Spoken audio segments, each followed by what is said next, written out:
My name is Hino Ryosuke. Now I'm just an old man, living out his days breathing in the smell of the gutter in a corner of Osaka. But I was once a man whose name was known in the shadows of Western Japan for moving the biggest it of them all. Some called me the king of chemical formulas. It's laughable. I was no king. I just knew how to mass-produce poison more efficiently than anyone else. They called it all the castle, a fortress of steel and concrete hidden deep in the Rocco Mountains off the coast of Kobe. What the police later dubbed Operation Kraken wasn't so much a Yakuza racket as it was a major corporate chemical plant. What I'm about to tell you isn't some heroic tale of gambling and brawls. That kind of story soaked into the asphalt and vanished long ago. This is the record of the largest speed empire in Japan, born from the Showa era, its glory, and the day it all collapsed in a single night. A memory of blood, betrayal, and the sharp, stinging nostril smell of ammonia.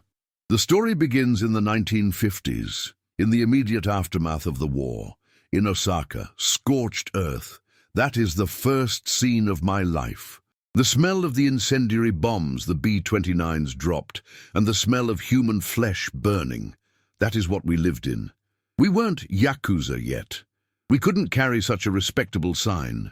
We were gurentai, hoodlums, discharged soldiers with nothing to eat, war orphans, young punks like me with no future. In the Tennoji black market, we'd steal supplies diverted from the US military and sell them to earn our daily bread. That was our racket. I was never a good fighter, not even as a kid, but I was strong with numbers.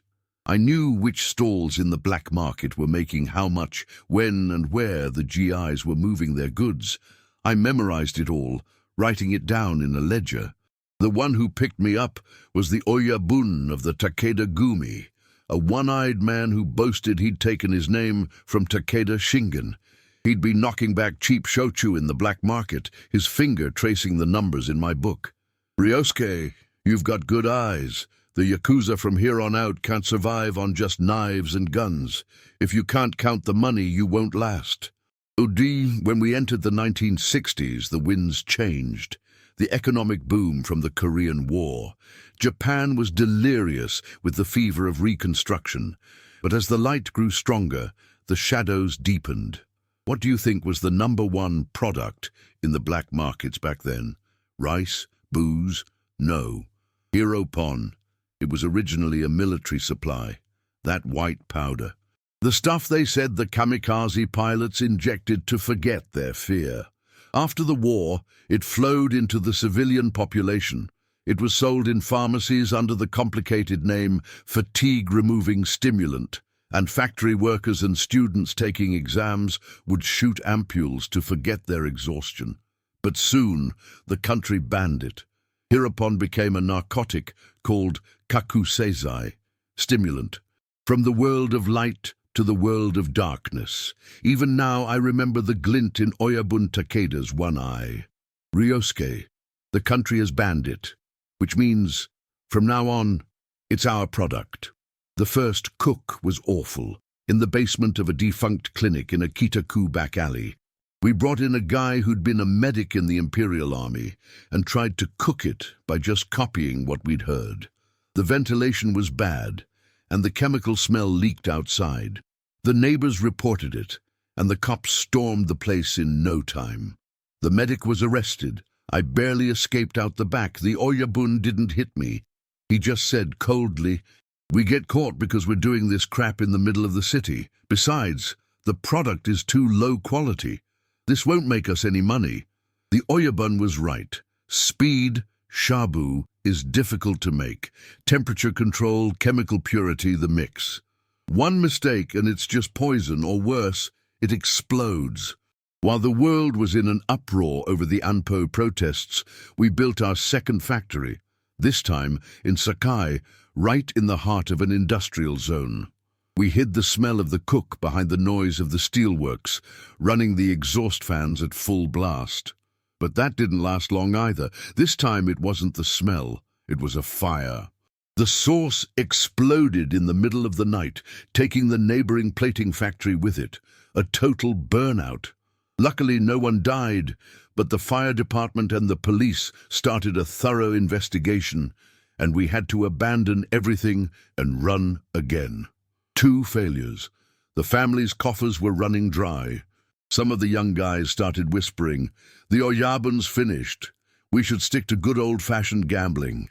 That night, the Oyabun called for me. The usual cheap bar by the gutter. "Ryosuke, what do you think?" "Oyabun, there are 2 problems. One is the location, the other is the skill.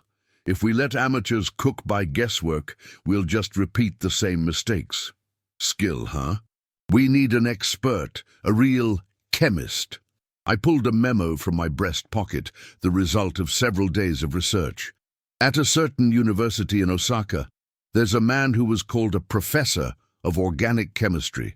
He lost his family in the war, was driven out of his research lab, and is now drowning himself in booze. He should be able to create the purity we're looking for. The Oyabun silently drained his sake. Then he fixed his one eye on me as if to impale me. That'll cost money. A different order of magnitude. This isn't a back-alley workshop. We're building a real plant. And the location? I have one. Deep in the mountains, out of sight, and close to the sea. A place where we can bring in the raw materials directly from China and North Korea. The Oyabun stood up. "Ryosuke, if this plan fails, you and I will both be floating in that gutter. Are you prepared for that?" "Oyabun, we're not the same kids scrounging for scraps in the black market anymore. Let's build the #1 castle in Japan. We won't let anyone stand in our way." The year before the Tokyo Olympics, we bought land in the mountains of Kobe. The front was an industrial waste disposal site, but deep beneath it the construction of our castle, Japan's largest methamphetamine plant, began. This was no longer a Yakuza racket. It was chemical engineering. Instead of a knife, I held blueprints and chemical formulas. Back then I felt like I'd become a god. But I was just pretending not to notice how much blood and how many tears were being mixed into the foundation of that castle. How dirty the family enforcer, Ishii Aniki, had to play to bring in that professor. How many locals we had to threaten to acquire the land. And then the rivals who got wind of our castle, the Yamaguchi Gumi affiliates based in Kobe, started sniffing around. That was when my real hell began, deep in the Kobe Mountains. On the surface, we put up a sign, Rocco Environmental Development, an industrial waste disposal site. But deep underground, the most impure dream in Japan was being fortified with thick concrete. Money vanished like water. The gambling dens, the bookmaking joints, the protection money from our entire territory. It was all sucked into this hole in the mountain. Even the nest egg the Oyabun had saved up was beginning to bottom out. It was the spring of 1964 when Ishii Aniki, the family enforcer, finally hit his limit. The cherry blossoms were blooming at the foot of the mountain, but the air up here was still cold as a needle. "Ryosuke, you telling me you still need more money?" In the prefab site office, he grabbed me by the collar. The fountain pen I'd been using to draw blueprints rolled onto the floor, leaving a stain of blue ink. "A reaction kettle from Germany. What the hell is that? You're going to spend enough money to feed the entire family for a year on a piece of junk I've never even heard of." "Ishii-san," I said calmly, "it's too late to turn back now. To make the best product, we need the best tools. It's as simple as that. Tools? A Yakuza's tools are a knife and a gun. Am I wrong? The times are different, Aniki. The Oyabun's being fooled by you. You've bewitched him." He spat it out and left. I picked up the pen from the floor and silently wiped the ink stain. His anger sounded to me like the death rattle of an old-world Yakuza. We were no longer in an age where we could survive on honor and brawling alone. But the real time bomb wasn't Ishii Aniki. It was the professor, Professor Higashiyama, the man we had recruited with honors. He was the real bomb, the one who could go off at any moment. Alcoholism, end stage. One moment he'd be in the half-built plant, staring at the piping diagrams, and the next he'd vanish. The young guys would search the town at the foot of the mountain and without fail find him passed out in the corner of a cheap bar. "Hino-kun!" One night he broke down crying in my office. He reeked, not of chemicals, but of rot-gut booze. I can't make something like this. This is the devil's crystal. I'm making a tool for murder." "Udutul." I stood up silently and took a bottle from the safe. Johnny Walker Black Label. Back then, it was the kind of thing you couldn't get unless you were a Yakuza. "Professor," I said coldly, "with that crystal you call the devil, you can buy this booze. You have a laboratory here, far better than the one you lost. You're no longer a university professor. You are a craftsman for the Takeda Gumi. A craftsman's job is to make the product that was ordered." I placed the glass and the bottle in front of him. "Drink this right now, and you're just a drunk. I'll bury you in the dirt of this mountain myself. But if you can resist this and stand in front of that kettle, you will be the #1 chemist in Japan. Which is it?" The professor's hand, trembling violently, reached for the bottle. His knuckles turned white. Seconds, or was it minutes? After an eternal silence, he slowly pulled his hand back. "Ventilation." His voice was a rasp. "Triple the ventilation. If the methamphetamine gas evaporates and ignites from static electricity, this whole mountain will blow. We still don't have enough safety measures." He had returned to being a chemist. I knew how to sell a soul to the devil. Or maybe I was the one becoming the devil. The autumn of 1964. The Shinkansen bullet train began service, and the whole country was celebrating the end of the post-war era with the Tokyo Olympics. At that same time, our castle was lit for its first firing.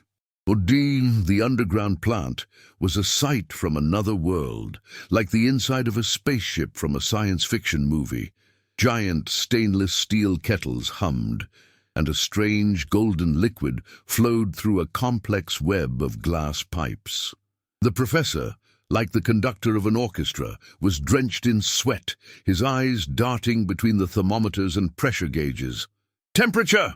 Drop it another 0.2 degrees, not enough cooling water. Open the valve, release the pressure." Instead of a knife, I held a valve. My fingertips were numb from the cold steel, and then, 3 whole days later, when it was all over, a mountain of white crystals sat in the stainless steel tray before us. This was different from the dirty powder I'd seen in the black markets. When held to the light, it sparkled with a rainbow, like diamond dust. Purity, 99.8%. Perfect S. Speed, stimulant. "It's done." The professor collapsed onto the floor, as if his strings had been cut. But there was no time for a toast. It was late that same night. "We're under attack!" The young lookout stumbled into the office. At the entrance to the castle, by the gate with the Rocco Environmental Development sign, 2 of our lookouts had been taken out. When we rushed to the scene, the air was thick with the smell of blood. The 2 men had their throats slit, their eyes gouged out, a typical message. And driven deep into the sign was a single tanto, a short sword. There was no mistaking the crest carved into its hilt. "Yamaken!" Ishianiki's voice was a low growl. The most violent militant wing of the Yamaguchi Gumi, the largest organization in Japan, based right here in Kobe.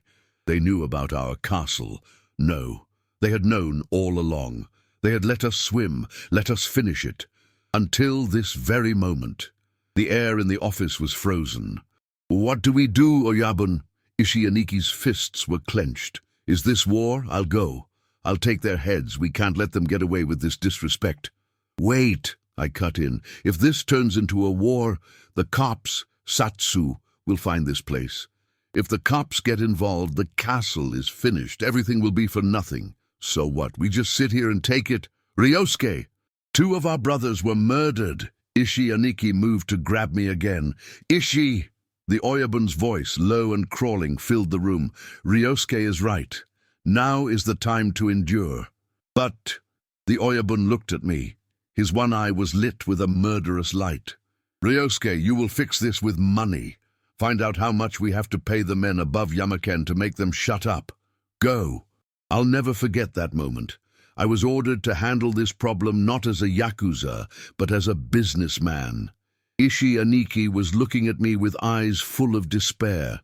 To him, I must have looked like a coward, or worse, a traitor. I made my move. Contacting Yamaken directly was too dangerous. I approached a sensei, a politician who had dealings with both the Takeda Gumi and the Yamaguchi Gumi, a high-class restaurant in Osaka's Kitashinchi. Beneath the tatami mat, I'd placed several thick envelopes. It seems some of Takeda's young men have been interfering with the waste disposal business up in the Kobe Mountains, and some of Yamaken's boys played a little prank in response. The sensei said it all with a knowing look, picking at his sea bream sashimi. "Hino-kun, this isn't about waste disposal, is it? What is the price for the damages? Yamaken doesn't move for money. They live for face. But the men above them, the Honki Yamaguchi Gumi main family, they move for profit." The deal was struck right there. 20% of the profits from our it to be donated to the main family every month. In exchange, Yamaken would never touch Roko Environmental Development again. The castle had obtained the strongest shield possible, the tacit approval of Japan's largest organization. When I returned to the office, Ishii Aniki was waiting. "It's done. Yamaken won't be back." "I see." He didn't look at my face. "You sold the blood of your brothers for money, didn't you, Ryosuke?" "Ishii-san, we are going to produce 5 tons a month here, half of all the shabu in Japan. To do that, I'm prepared to sell the Oyabun's blood if I have to. That is my Ninkyo, Yakuza honor." I was no longer the man I used to be. The castle began full operation. This time, money didn't drain out. It flooded in. A raging torrent. But the gulf that had opened between me and Ishii Aniki would never be filled. I had cut away something precious, something essential to the Yakuza world, and written it off as a cost. Back then, I didn't even realize what I'd done. The 1970s, Showa 40s, Japan was in the grip of its high-growth economic miracle. The entire country believed in tomorrow, working and consuming as if possessed, and our castle, on the dark side of that frenzy, continued to operate silently, but with terrifying efficiency. The Takeda Gumi was no longer a pack of hoodlums from Tennoji. It had become a massive chemical enterprise called Takeda Kogyo. The Oyabun built his own building in the best part of Minami. The top-floor president's office had Italian leather sofas and walls adorned with Western paintings I couldn't identify. The Oyabun stopped wearing his kimono and started wearing tailored suits, playing golf with politicians and business tycoons. I was his treasurer. No, more than a treasurer, I was the man who controlled the floodgates of the money. The S produced by the castle dominated the black market under brand names like Takeda White and Ryujin, Dragon God. The contract I'd made that day with the Yamaguchi Gumi main family was working perfectly. We specialized in manufacturing. We were the wholesaler. And that giant organization's blood vessels, their secondary and tertiary affiliate families, would buy that S and distribute it to every territory in the country, from Hokkaido to Okinawa, to the port workers, the truck drivers, the factory hands, and the youth swarming the neon-lit entertainment districts. We never got our hands dirty. We just wired 20% of the revenue to a designated account every month as a donation. Even the cops, Mappo, didn't touch us anymore. No, to be precise, they couldn't touch us. Among the Oyabun's Gulf partners were high-ranking police bureaucrats. The political donations I passed through the sensei kept their mouths shut. It wasn't corruption. It was mutual aid. Thus, they knew exactly where our castle was, but they showed consideration by excluding that specific mountain from their jurisdiction. Money rots everything, and it makes everything run smoothly. What about the heart that supported this empire? Professor Higashiyama, he was the king of the castle, and at the same time its prisoner. I gave him everything he desired. Meals from the finest restaurants at the foot of the mountain, expensive suits, money. If he wanted women, I brought them up the mountain. But one thing, and one thing only, was forbidden: alcohol. Not a single drop. He despised shabu as the devil's tool. He never used it himself. All he wanted was the cheap whiskey from his days as a researcher. Denied booze, he became like a lifeless doll, silently, mechanically, continuing his work to perfect the purity. His notebooks were filled with new formulas, more efficient refining methods, and calculations of his fear that it might all one day explode, written in a nervous, cramped hand. One rainy night he tried to escape. He hid in the shadow of a ventilation tower, slipped past the guards, and made it to the outer fence. But he slipped in the mud, fell, and broke his ankle. The next morning the young guys found him, covered in mud, suffering from hypothermia, shivering, and muttering incoherent chemical formulas. I spoke to him in the infirmary we had built inside the castle. I let him drink some warm soup first. Then I spoke quietly. "Professor, you can never leave here. You know too much. You are the heart of this castle. If the heart stops beating of its own free will, this castle dies. I die. The Oyabun dies. We are all ruined." The professor stared at my face with eyes clearer than I had seen them in years. Then he said in a strained voice, "Hino-kun, I'm already dead. You just haven't buried me yet, that's all." I didn't try to understand what he meant. I couldn't. I had the next production schedule to worry about. 6 months later, the professor was dead. It wasn't the booze, it was the high-concentration chemical fumes he'd been inhaling every day.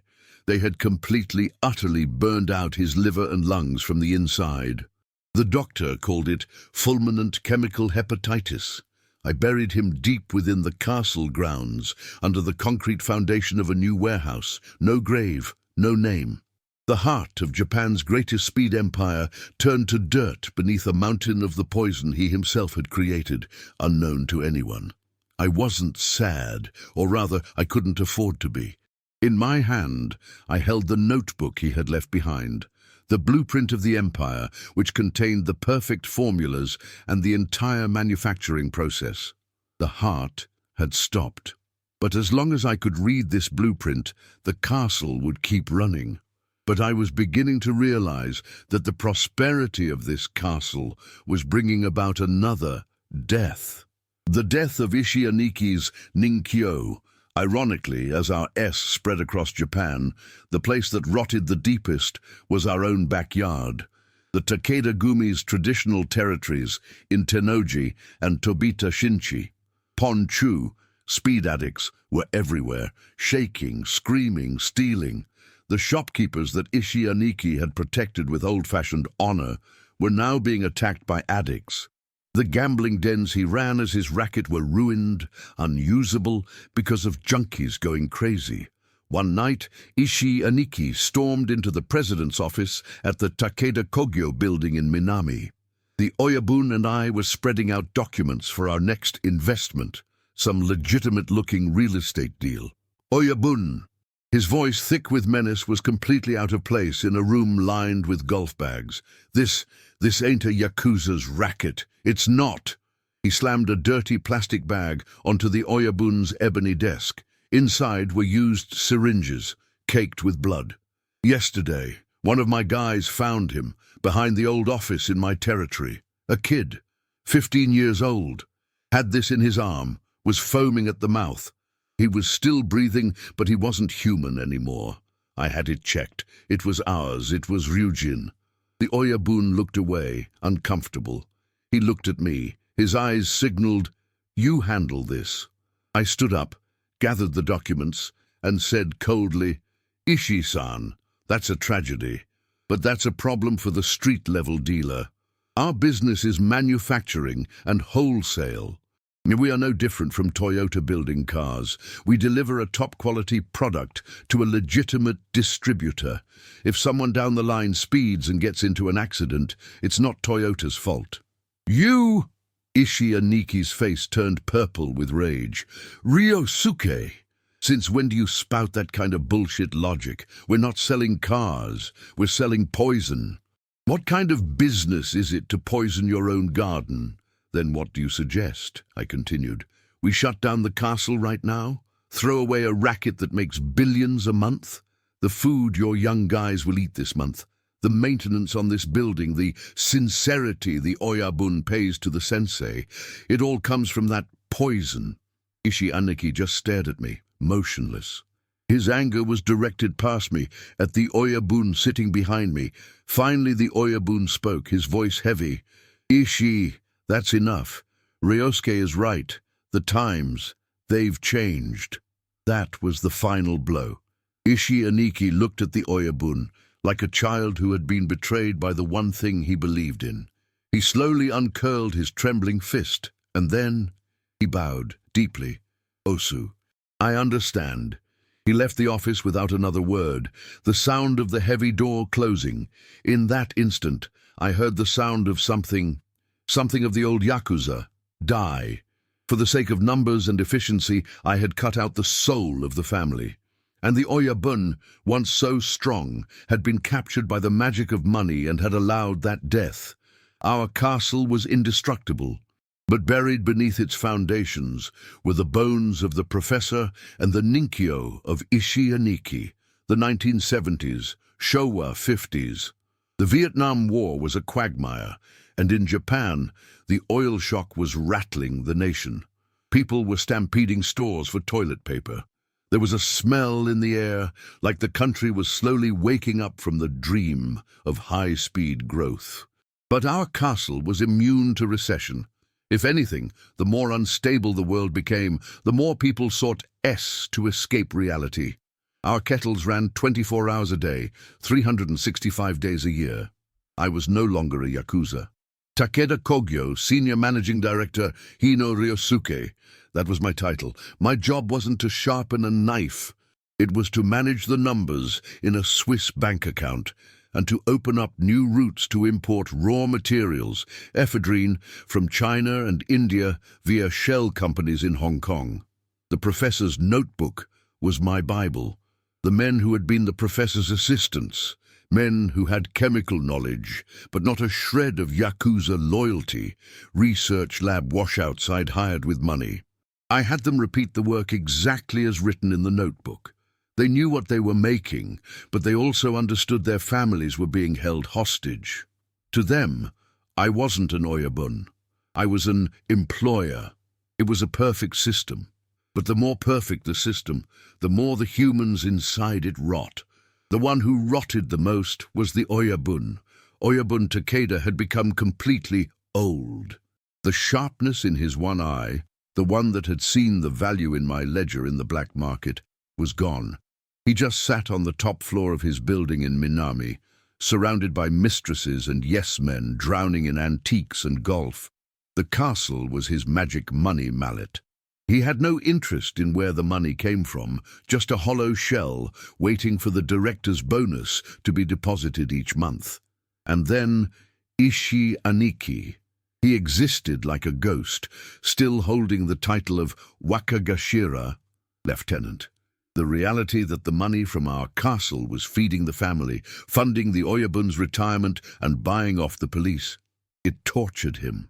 He never once set foot in my Takeda Kogyo. He lived out of the old Tennoji office, taking care of old-timers just out of prison, and barely keeping the long-dead gambling dens alive. It wasn't a racket anymore.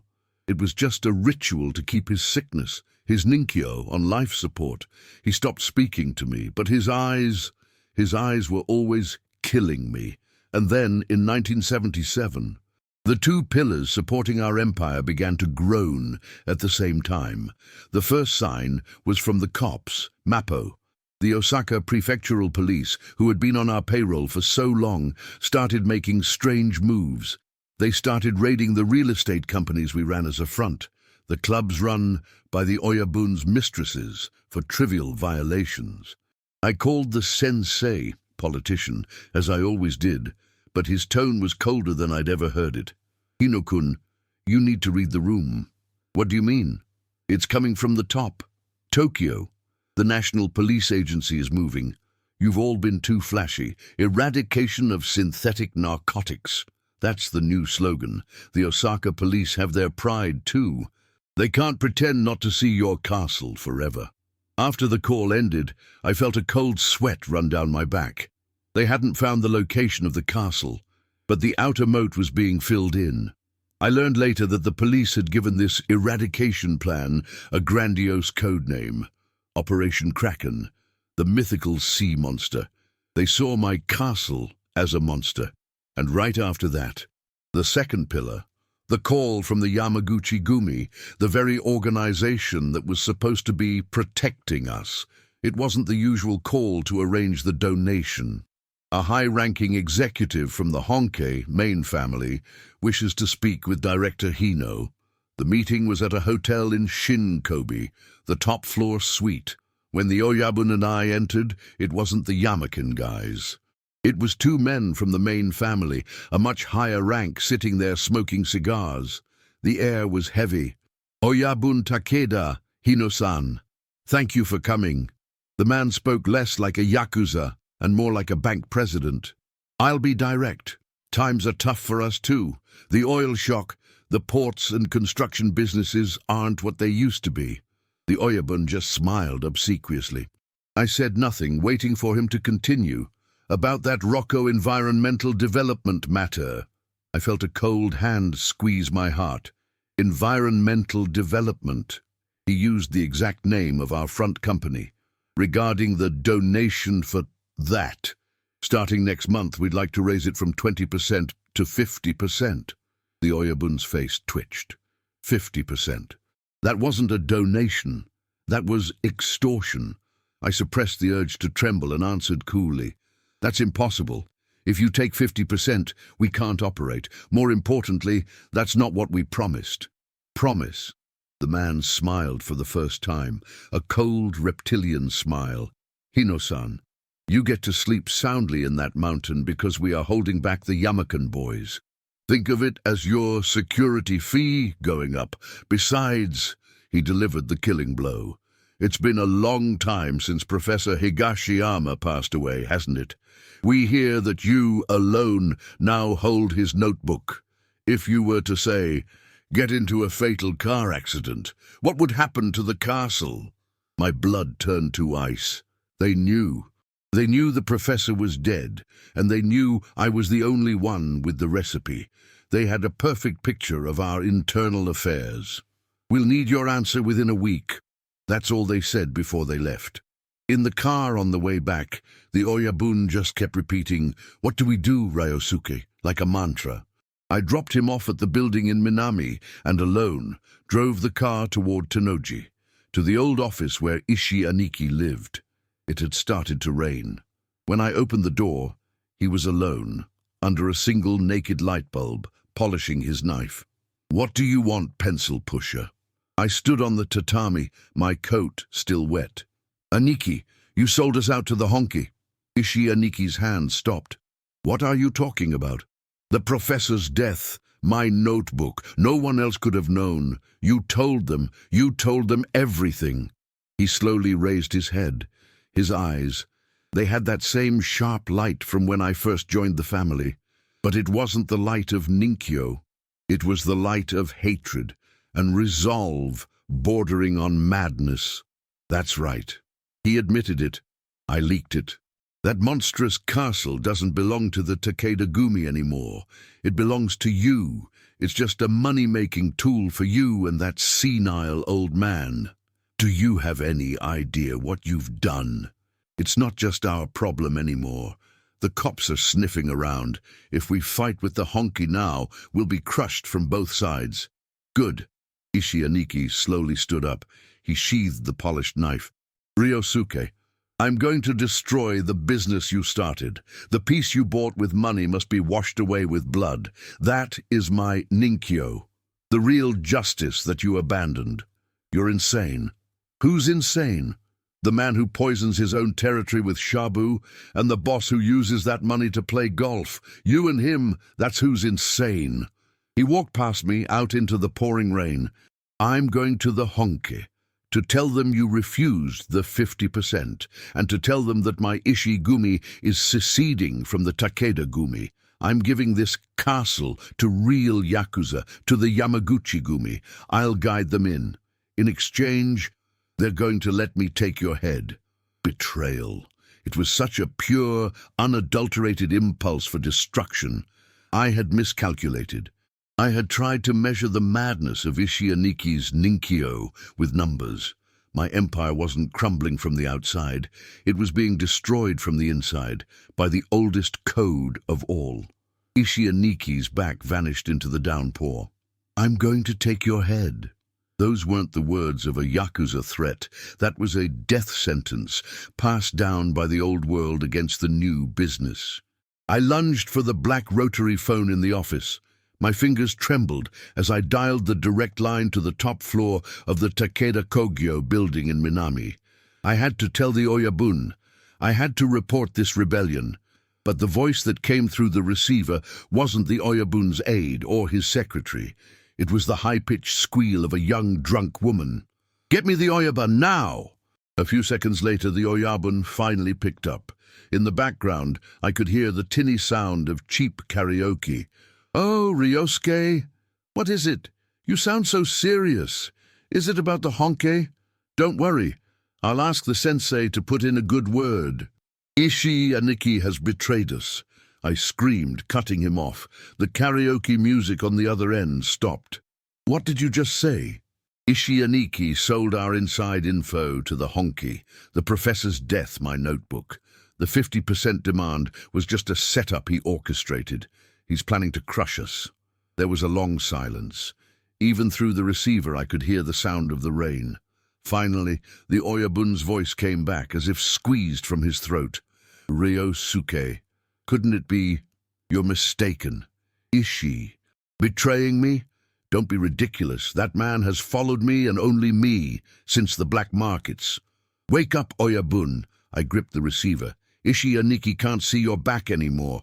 All you're looking at is the golf green and your mistress's ass. He's lost all hope in you." I'd said it, the contempt I'd held in my heart for the old, weakened Oyabun. I heard the Oyabun gasp. "Hino Ryosuke, who the hell do you think you're talking to? Take care of the traitor, right now. If you can't, then I will protect the castle my own way." "Wait, Ryosuke, don't be rash. We can talk this out. Ishii, the Honke, they just want money. We'll pay them. 50%, 60%, just give it to them." It was no use. At that moment I gave up on the Takeda Gumi. The Oyabun was no longer an Oyabun. Ishianiki wasn't just trying to kill me, he was trying to kill this old man, this shell of a boss whose soul had been eaten by money. I hung up on him. I got back in my car. The wipers were frantically swiping back and forth as if in panic. I had only one path left, run, but I wouldn't run empty-handed. I would not hand over my castle to anyone. Not to Ishianiki, not to the Honke, and not to the cops. I pointed the car toward the Kobe Mountains, toward the castle. What I had on me was a copy of the professor's notebook. The original was in my office in the castle. I had to retrieve it, no matter what. It was my insurance policy. It was my entire fortune. And, if the worst came to pass, I would blow up the castle. I knew the location of the emergency stop system the professor had designed before he died. It wasn't a gentle stop. It was a self-destruct mechanism designed to throw the chemical mix into chaos and send the plant's kettles into thermal runaway. "This is the least I can do. My conscience," the professor had said, smiling. "If this castle ever falls into the hands of devils, I'll take them all to hell with me." The professor was dead, but the devil he'd created was still alive, and it was my job, my last job, to send it to hell. I entered the winding Rocco Mountain Road. The rain was stronger now, a deluge so heavy it felt like the cliffs might collapse. The entrance to the castle, the Rocco Environmental Development Gate, came into view. Normally, 2 of our young guys would be in the guardhouse. But tonight, there was no one. The iron gate was open, halfway. A bad feeling. I killed the headlights and shut off the engine. I pulled the Tokarev pistol I kept hidden in the dashboard, the cold steel stuck to my sweaty palm. Hiding my footsteps in the sound of the rain, I approached the gate. The guardhouse door was open. I peered inside, empty, but on the floor there was a fresh pool of blood, and stuck in the wall, a single knife. Ishi Aniki's knife. He'd gotten here before me. While I was on the phone with the Oyabun, he had taken out the guards and was already inside the castle. I felt a chill run down my spine. The castle's interior, no one was supposed to know the full layout except me and the professor. No, there was one other, the man who had been in charge of security and guard placement since construction, Ishi Aniki. He knew all the shadows of this castle, the ventilation shafts, the emergency stairs, the chemical delivery routes. If I controlled this castle with chemistry, he knew its every corner through violence. I moved cautiously toward the entrance to the underground plant, a thick steel door, a numeric keypad lock. Just as I was about to punch in the code, "Wait, Ryosuke!" A voice from behind. I spun around. Two men, soaked to the bone, stepped out of the darkness. They weren't Ishi Aniki's men. I'd never seen their faces, but on the lapels of their suits a familiar pin gleamed. The Yamabishi, the crest of the Yamaguchi-gumi, the honke. "What do you want? The donation isn't due yet." I tried to sound calm. "You don't have to worry about the donation anymore, Hino-san." The man grinned. "Starting today, this place is ours. You heard it from Ishi-san, didn't you? Ishi Aniki is a traitor. He betrayed the Takeda Gumi."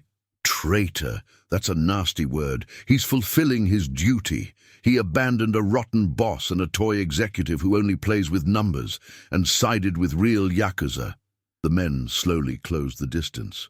"Ishi-san is inside cleaning up right now. He's persuading those chemists you're so proud of." Cleaning up.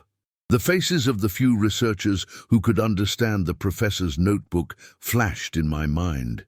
Ishi was planning to capture them alive and hand them over to the honke. "And you're going to die." A final parting gift from Ishi-san. The man reached inside his jacket. Before he could pull his gun, I pulled the trigger on the Tokarev I was already holding. The dry crack was swallowed by the storm. A red flower bloomed on the first man's chest. The second man flinched, and I put a second round into him. It was the first time I'd shot someone since becoming a Yakuza. I didn't feel sick. My fingertips just felt cold. I left the two bodies in the rain and lunged for the steel door. I punched in the code. The lock hissed open. But just at that moment, from the foot of the mountain, the sound of countless sirens tore through the rain. Red and blue flashing lights. I could see them climbing the mountain road, buses, trucks, dozens of vehicles, the Kidotai, the riot police. Kraken. Ishi Aniki. That bastard. He didn't just sell me out to the honke. He'd betrayed the honke too. He'd tipped off the cops, Mappo, about the castle's location. His goal wasn't to take my life or to get a new racket for the honke. It was the castle itself. He was going to destroy this stimulant plant, the shame of the Takeda Gumi, by dragging the Yakuza and the police into a mutual war. I was surrounded on three sides. In front of me, Ishi Aniki, who wanted to kill me. Behind me, the riot police, who wanted to arrest me. And all around this mountain, the men from the honke. I was trapped, alone, in the heart of the devil. The sound of the sirens was a physical ringing in my skull. The shouts of the riot police, the thwack, thwack, thwack of helicopters tearing the air apart, and mixed in the dry crackle of gunfire. The sound of the cops and the honke's men who had been surrounding the mountain, already exchanging fire. Ishi Aniki. He was planning to take everyone with him. The Yakuza, the cops, and me. I threw my back against the heavy steel door to the underground plant and hit the lock from the inside. A momentary silence, the calm before the storm. The underground was a labyrinth. This giant castle that the professor had designed. This was supposed to be my kingdom. But now the air in my kingdom was filling with the smell of death, faintly a sour, stinging odor. a different smell than usual. Chemicals were leaking. "Hino-san!" A man stumbled out from a dark corridor. It was Tamura, one of the chemists I'd hired. The weak-willed one, the washout from the pharmaceutical company. His white lab coat was stained with blood. He was clutching his arm. "Tamura! What happened? Where is Ishi Aniki?" "Cleaning up," he gasped. "Ishi." He brought his men to the lab, demanded the notebook. "What about the others?" "Anyone who resisted was killed on the spot." He shot me and then said, "When Hino comes, give him this." With a trembling hand, Tamura held out his own finger, his pinky. It had been cleanly severed. No attempt had been made to stop the bleeding. Yubitsume, the Yakuza's oldest ritual of atonement. That man, he's a devil. He said he'd kill all the chemists. Poison can only be cleansed with poison. Ishi Aniki hated everything about this castle I had built. The skill I'd bought with money, the system I'd created, all of it. He wasn't here to steal the professor's notebook. He was here to eradicate the knowledge of poison from this castle. "Hino-san, he's there." Tamura pointed down the corridor. "The central control room. Ishi's heading there. The emergency waste valve is in there." I felt my blood run cold. The waste valve. That wasn't the final trigger for the self-destruct system. It was a safety feature in case the kettles ever went into thermal runaway. It was designed to dump the unrefined toxic slurry, the most lethal, half-finished chemical sludge, into the underground reservoir.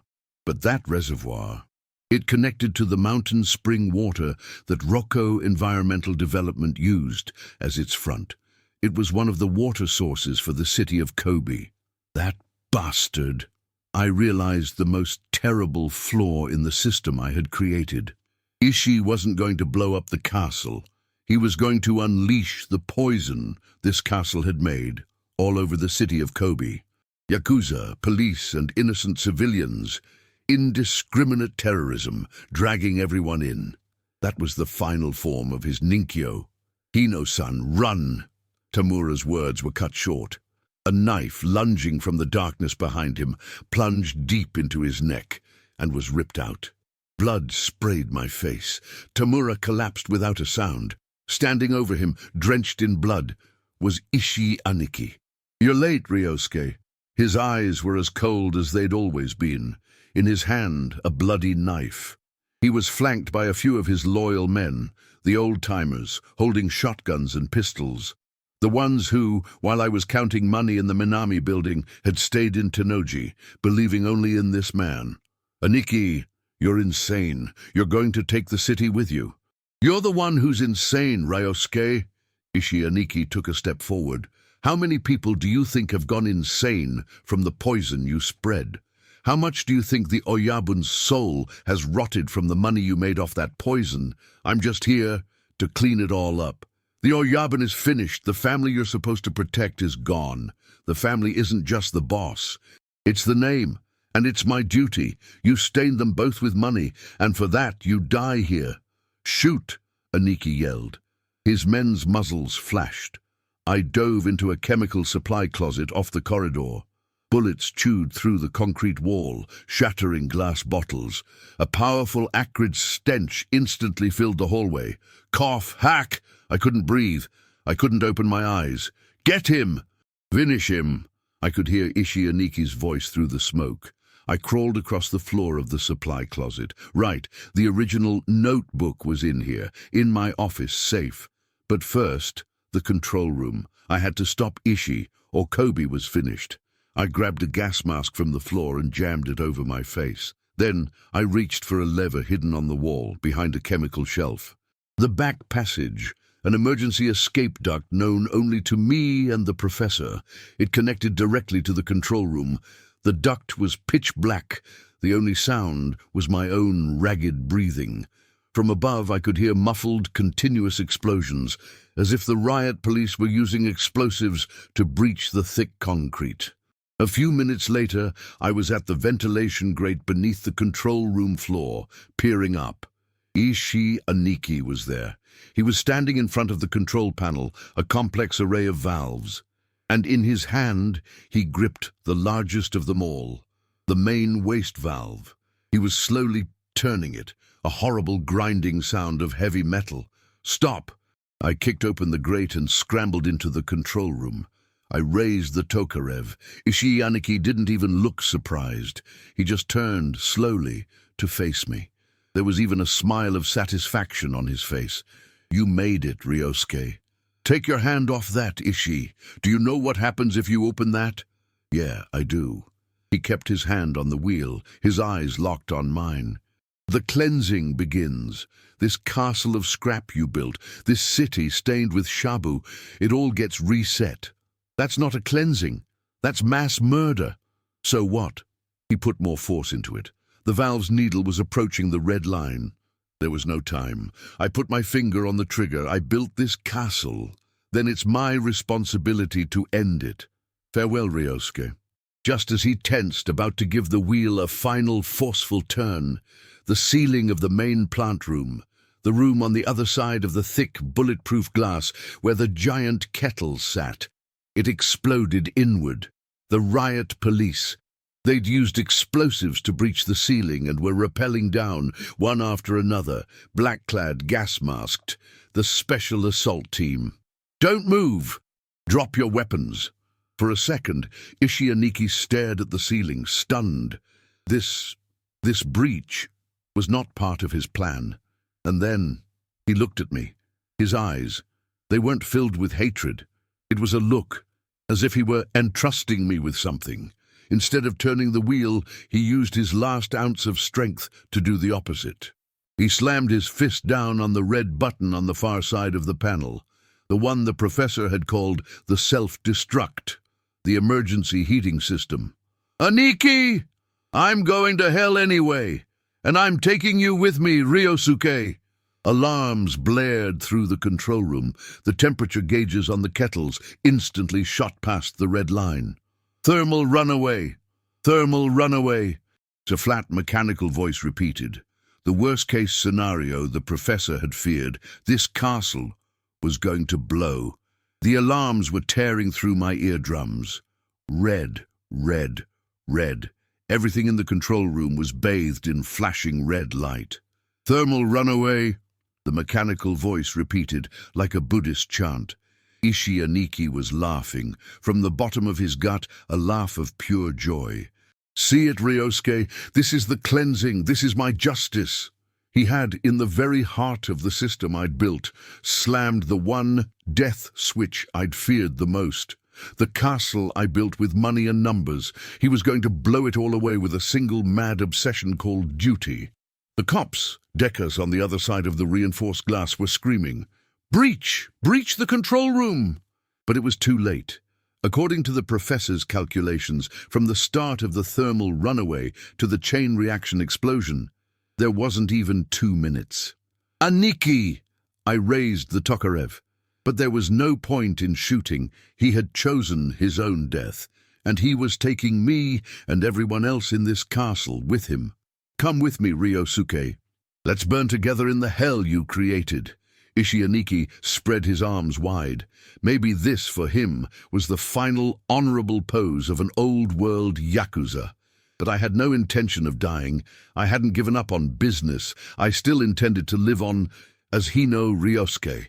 I turned my back on Ishiyaniki. I ran to the small safe in the corner of the control room. My personal safe. My fingers flew over the dial. Inside, a thick file. The professor's notebook. The original, the blueprint to my empire. "Running away, Ryosuke!" Ishianiki's mocking laughter echoed behind me. "It's useless. You can't run from me." I clutched the notebook to my chest and dove back into the ventilation grate I'd crawled out of, back into the duct. I scrambled on all fours, crawling desperately into the darkness, and in that instant, the world turned white. There was no sound, just light. The metal of the duct turned white-hot. It wasn't a shockwave that hit me from behind. It was a wall of several thousand degrees. My body was thrown through the duct like a leaf. Hot, pain, my consciousness, in a searing smell of chemicals, faded to black. I woke up, to the smell of rain, cold, asphalt. No, it was the smell of dirt. I opened my eyes. I could see the sky. The deluge had turned into a light drizzle. I was alive. It seemed the force of the blast had shot me, duct and all, out of the side of the mountain. By some miracle, I'd been thrown into a thicket of trees. My entire body felt like it had been shattered. My left arm was bent in a direction it shouldn't, but the pain in my chest was worse. I put my hand to my chest. The notebook was there. The cover was charred, half of it melted by the heat, but it was there. My Bible was there. I crawled to my feet and I turned around. I looked at the place where the castle had been. There was nothing. The mountain had been gouged out. A giant crater was smoking black. The castle of scrap I had built was literally just scrap and smoke. It had vanished. The rain was beating down on the smoke and a black rain was falling on the ground. I laughed. Ishi Aniki. He had won. He had physically, completely and utterly erased my empire. I was just a deserter, a survivor who had escaped with nothing but his life and this charred notebook. The police sirens were surrounding the entire mountain. Before they could find me, I dragged my broken arm and fled into the darkness. A few weeks later, I was in a corner of Kamagasaki, Osaka's slum, hiding like a cockroach. I blended in with the day laborers, just waiting for the pain to subside. Eventually, at a station kiosk, I saw the headline on a cheap weekly magazine, Yamaguchi Gumi and Police in Full-Scale War, the Mysterious Explosion in the Rokko Mountain Mystery Zone. Tragedy of Operation Kraken, Riot Police, many dead and missing. Takeda Kogyo raided, suspected of methamphetamine manufacturing. According to the article, the mountain had become a hell that night. The police raid and Ishi Aniki's self-destruct had coincided at the worst possible moment. The police had known about the plant from a tip-off, but they had no idea of its scale or the dangers inside. Ishi Aniki had tried to bury the honke, the cops and me, all in that one explosion. In the end, I was the only one who survived. Ishi Masaru was processed as a terrorist who died taking out several police officers in the line of duty. Many of the honke's men were either arrested or killed. Operation Kraken was a war with no winners for both the police and the Yakuza, costing both sides dearly, and it was quickly buried in darkness. And Oyabun Takeda. The night of the explosion, he was singing karaoke in his Minami building. No evidence ever surfaced directly linking him to the explosion or the speed, but the police wouldn't forgive him. Takeda Kogyo was completely dismantled. Tax evasion, loan fraud, every financial crime in the book.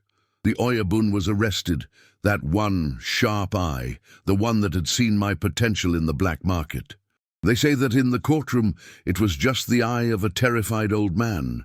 He died a few years later, quietly, of a heart attack, in prison. And Hino Ryosuke, caught in the explosion, missing, presumed dead.